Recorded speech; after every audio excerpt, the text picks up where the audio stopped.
Alright, so this is me. This is Post-Aristosomething representation of reality and websites. As you can see, I was very, very inspired when I came up with a title for the presentation.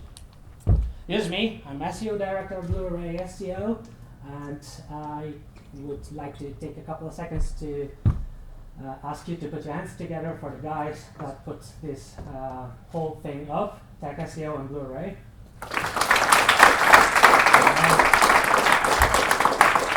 Okay, let's get started. You probably came here expecting answers. Instead, what I'll do is I'll be asking a very, very long question, a 20 minutes question, pre-pizza question, so it will seem longer. What is it that we do? What we do as marketers in general is people who work on the web, with the web. What we do is we take information, we use information, we tend to put together, on one hand, the audience, what they search for, what the audience want, and on the other hand, what they client, or if we work in a house like Victoria, what our agency needs. So we have two sets of information and we walk in a thin line between them. What we need to do is to try to get these two, burgundy and red, together as best we can. It's not always easy though, because what we perceive from the world outside us, so the information that surrounds us, and reality in general, is very, very complex. It's not as easy as to just say, this is a pipe.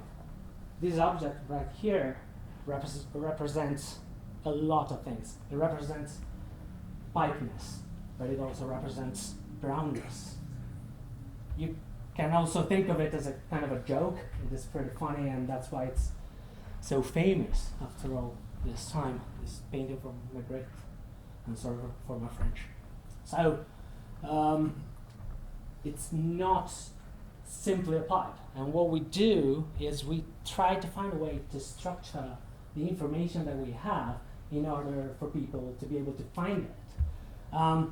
The way we do it is via information architecture. This is a very, very important point for all SEOs. What we normally tend to do is we need to understand how information is structured before being able to put it on our website, having people to click there, converting, becoming rich, and so on. What we normally do, what we tend to do as human beings, especially in the West, is we tend to categorize them. So we take things that we have on our website and we take the queries that people search for online and we try to put them in categories. We put them in categories, and after that we try to give it a hierarchy. Alright, so the tree-shaped example for the content of our website is a very, very well-known representation of how the website should look like, right? I'm pretty sure this is what we all do.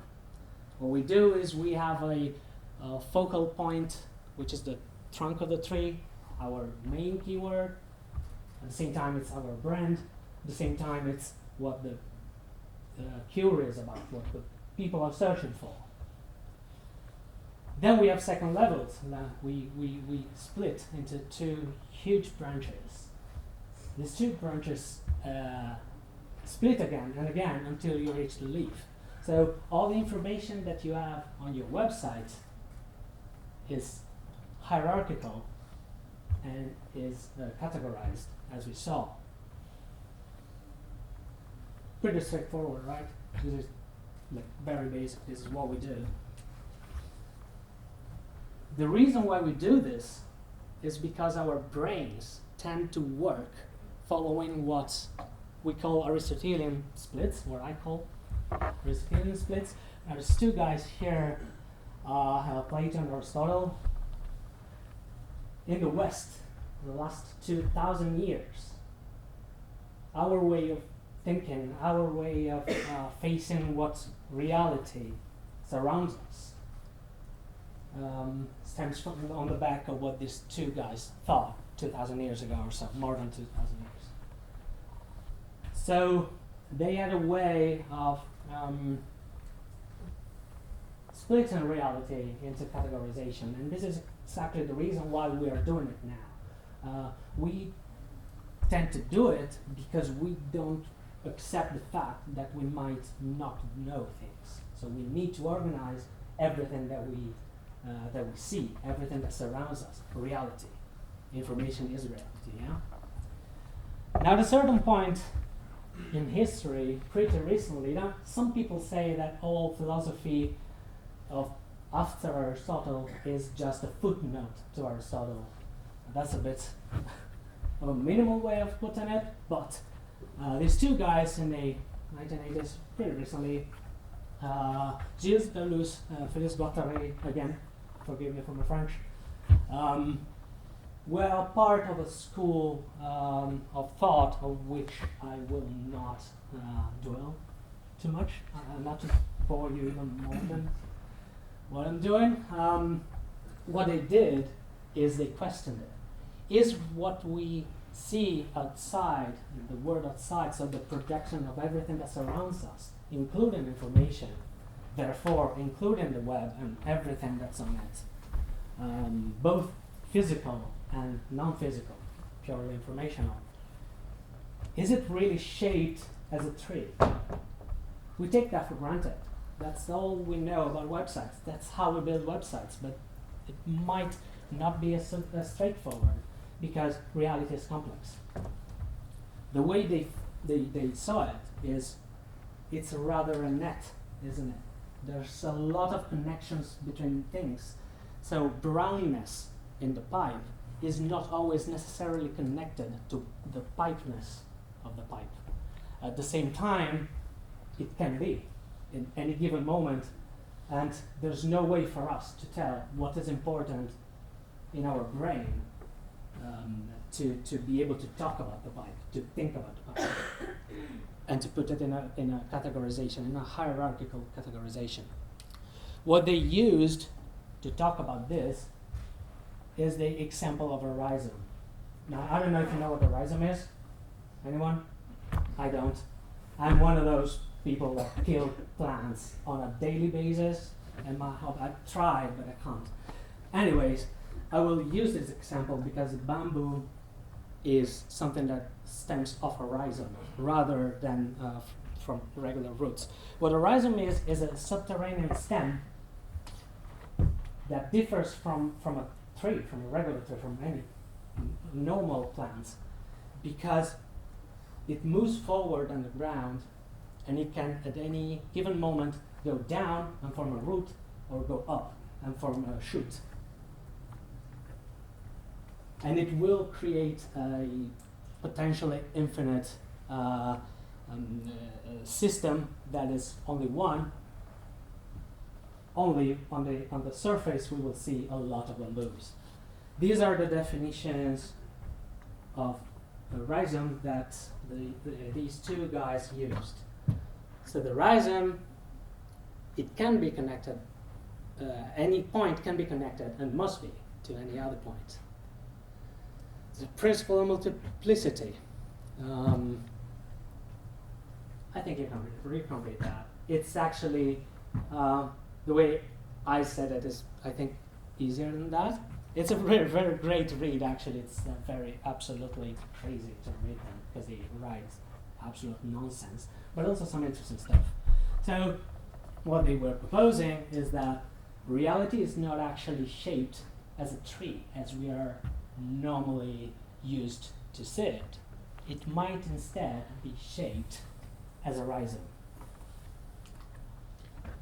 So this makes sense, right? Because if you think about it, 2,000 years after Aristotle, we found out that the brain is actually shaped itself that way.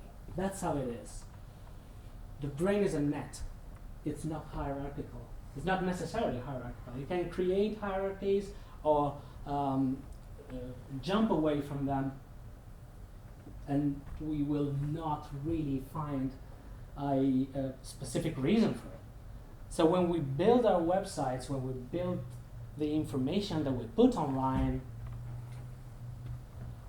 it is probably worth taking this into account, because that's how our brains are made. And until a couple of years back, it was very easy for us to think of Google as a stupid